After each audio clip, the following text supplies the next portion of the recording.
Assalamualaikum warahmatullahi wabarakatuh. Gadda guddaanatti dhagahame. Har'a odeeffannoo baay'ee qabna jechuudha. Odeeffannoo baay'ee injifannoo Oromoon galmeessaa jiru, injifannoo fi namni dhugaadhaan Oromoodhaaf qabsaa'ee akka inni gumaacha inni Oromoo biraa qabuu fi jaalala Oromoo biraa qabu galaanaa gaaromsaa irraa hubanne. Ittaansuudhaan dubbiin kaleessa dubbadhe irratti baay'een keessan dhugaa seetanii yookiin waan hin gurbaa maaf ulfeesse in ulfeesse jedhee arrabsuudhaan dhufe seetanii haasaa turtan. No. Kan qabutu dhaabbatee fincaa akkuma jedhamu artiisti Sooninaaf Adam artiistii ol guddataa fi yeroo kana dhufaa jiru warri itti naafu maqa balleessuudhaaf shamarran irratti gurmeesse na ulfeesse jedhaa jedhee irratti hololaa jiru kan qabutu dhaabbatee fincaa qabatee fincaa jedha Oromoon. Abbaan barbaaddee baangaalii wajjinuun jiraataa hatta dhiirri Oromoo ulfeesse dhiisee ajandaa godhachuun sin barbaachisu. Jaallattee kennitee fi jaallattee jala ciifte namni dirqiin si gudeedee si ulfeesse hin jiru. Gaafas kiniina fayyadamuun dhiisuun mirga keeti. Kanaafuu waa'ee ajandaa Sooninaaf Adam warri feesbuukii irra fuutanii suuraa isaa waan adda addaa godhatan dhaabbadha. Maaliif beektu nurraan bareedu Oromoo wal cabsuurra yoo hamilee waliif ta'e wal jeqotu wal jabeessuuti bakka kana hin jiru nuyi. Wal cabsuu qofitti irratti xiyyeeffanna waan ta'eef hundi keessanuu amma feesbuukii muluu seentan ulfa qofitti maal ulfeessuu shamarran ulfeessaa jedha barre Oromoon. Shamarran haadha keenya obboleettii keenya maal keenya ulfeessuu qabna kabajamuu qabdi shamarran maa ulfeessite jettee gurbaa irratti duuluun qabdu gurbaan jabaa namaati jabaa ilma Oromootu waan akkasii ulfeessa malee ati wosheen feesbuukii irra teessee ajandaa waan akkanaatiin gurbaa irratti duultu keessattuu yeroo kana ajandaa biltsiginnaadhaaf baay'ee ta'eef jechuudha ayyaa ijoollee girrisaa kana rakkoon keessan bar nama jabaa keessan jabeeffachuun beektanu girrisaan amma Sooninaaf Adam warri biltsiginnaadhaa sababanni cichee qabsoo Oromootiif jecha hanga yoonaatti biltsiginnaa faarsuu didee wal nyaattee jedhee faarseef ajandaa kana gaafa argatanu suuraa isaa fuudhanii asiifachii waa meeqa godhanii irratti hamilee cabsuuf yaalaan. Nuti immoo yeroo kanatti waan akkanaa dhiifnee jajjabeessuu qabna. Abshir otuma ulfeessite namni kamuu hin dogongora. Baga ulfeessite khalaas hin yaadda'in ilmoo kan keetii yoo dhalattes guddifadhu yookiin immoo ofirraa baasisiisi jedhiin allaqe. Kanumaan dubbii gabaasuu nutu danda'amu. Ajandaa godhatanii waan akkanaa wacuunis baay'ee tokko of tuffachuu fi hamilee artiistota warra ol guddataadha nu cabsuudha yaa girrisoota keenya waa hubadhaa. Biltsiginnaan nuu raftee hin beektu ajandaa akkanaa nutti baaftee waan akkanaa ajandaa godhattee ijoollee keenya hamilee cabsitee manatti ol deebisuu barbaadde waan ta'eef irraa dhaabbadhaan isiniin jedha. Kan Sooninaaf Adam asumaan hin gabaabsa. Caalaa Bultumeedhaa baqachuudhaaf qophiirra jira jedhaa jiru eessatti akka baqatu garuu ammaaf hin mirkaneeffamne. Maaliif beektu? Warri akka Caalaa Bultumee warra akka Saaliyaa Saamii warra ija keessa galanii jiru. Amma wanti kun ifaan yoo baqatan malee jaraaf wanti amma deemaa jiru kun baay'ee jara intanii jechuu danda'a. Hanga tarkaanfii irratti fudhachiisuu fa'a wanti jarri jedhaa jiran yeroo kanatti mootummaa nama nyaataa bira dhaabbatanii ajjeesii falaxii maaloo warri jedhaa jiru akka Saaliyaa Saamii isinillee Kanaadaadha ijoollee qabdi paaspoortii qabdi Kanaadaa dhaquu dandeessi kan akka Caalaa Bultumee kan akka Sayyoo danda'a koleeraan dhahee jennaan Oromoon birmate fayyise sun maal gurbaanii sadi dhuyde moo lama dhuyde jedhu hundinuuyyuu iddeetti badanu barbaaddataa jiru dhagahaa jirra jechuudha. Abaawoon Heeltan taa'ee maqaa abaawootiin ibsa baasee Oromoo burjaajessaa tures tarkaanfiin irratti fudhatamuudhaaf qophiidha. Hundi keessanuyyuu Biraanuu Naggaa wajjiniin Eertiraatti baqattumoo amma utuu yeroon hin jedhin gabbaatanii dhiifama garaa keenyaaf jennee Heeltaniin teenyee ibsa baafnee uummata burjaajessaa turre jedhu. Oromoon qabsoo si waggaa 40 gootaniif jecha dhiifama siniif gochuu danda'a.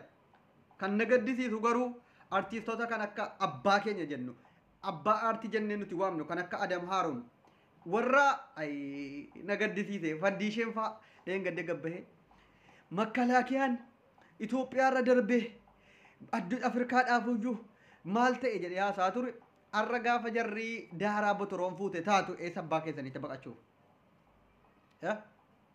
Shawaarobii taqqoxaaxaruudhaaf daqiiqaa xiqqoo si qofa eegaa jirra ibsinuu qaqqabee jennaan shawaarobii hin seennaa shawaarobii seenan jechuun allaqe. Sanatti immoo addunyaa kara hundaanuyyuu dhiibbaa guddaa irra keessa jirti biltsiginnaar. Lammileen Itoophiyaa keessa jiraatan hundinuu bahuu jalqabanii jiru. Lammii ofii baafataa jirti Raashiyaarraa eessa erga jalqabee hundinuu yaa'aa jira. Ameerikaan, Suudi Arabiyaan ibsa baaftee lammileen ankoo achi keessa jirtan bahaa jirti. Maaliif lafatu dhihuudhaaf yookiin ifuudhaaf dhiyaate waan ta'eef miidhaa Finfinnee keessatti qaqqabuuf deemuuf lammiinsi akka miidhamu waan hin barbaanneef akka jabaatanii bahanuuf ibsa kana baastee lammii ofii baafataa jirti kan lammiidhaaf yaadu. Garuu ammallee Abiyyi yoo tokkummaan jabaanne Ayoo badiruu kan haasaa sadeen gaddaa keessatti wanti baay'ee na gaddisiise abiy maal jedhe injifatamuu isaa akkamitti hime baay'een keessan xaqalaa ministiriin keenya yookiin muummee ministira maaliif lola kana irratti mo'atamuu miidhaa lammiileen kan keenya irra gaaro kana gabbayee hin dubbanne jedhanii yeroo baay'ee na hamatu na kumatu. Fakkeenya fudhate fakkeenya matsaaf qudduusii irraa Yesuus yeroo Galiilaa irraa antini deemu bishaan tokko irratti markabaan ummata fe'ee otuu wajjiniin deemu markabni sun maabaliidhaan yookiin ziniidhaan nyaatamuu kaanaan yaa eessa nu gatee deeme dhuma otuu ati nu laaltu dhumna otuu nuti maal taanu dhumnaa jedhanii iyyanii maaliif fakkeenya kana fudhate otuu inni bakkee taa'ee ilaalaa irra ta'e injifatamuu abiyyi wanti inni fakkeenya kana kaafateef otuu inni injifatamuu kana buqqa'uu keenya an isinirraa baqadhee ammallee hin baqanne isinii wajjiniin hin markabarra jira jechuusaati. Anis isinuma wajjiniin biyya keessa taa'ee du'aaraa isinii wajjiniin hin hidhama malee hin baqadhu jechuusaati garuu fakkeenyi isaa inni ummataaf kaasa. Injifachuusaa injifatamuusaa amanuun garuu waan gaariidha. Kanaafuyyuu waan akkana ajandaa godhatanii hin wacinaa irra waan Galaanaa Gaaromsaa artistii jabaa jechuudha. Birraawwan agarra jechuun naxalaa zeemaa sanaan Oromoo biratti jaalala guddaa argate guyyaa torba keessa miliyoona 2 oliin daawwatame. Artistii jaallatamaaf kabajamaan simannaan ho'an Ameerikaa keessatti uummanni Oromoo achitti argamu godhaafii jiru konsertii adda addaa irratti dhaamsa inni dabarsaa jirullee waan guddaa fi waan hamalee namatti toluudha. Baga gammadde galoo kiyyan siin jedha. Hacee bakka kan keetti buufnee ilaalle jechuudha. Ati hambaa haceeti. Dhugaadhaan ciccitee hanga yoonaatti baay'ee uummanni keenya waan hubatu sitti duuluu barbaadee ture. Galaanaa Gaaromsaa dhugaa beeka waa'ee hacee maaliif callise jedhaa ture.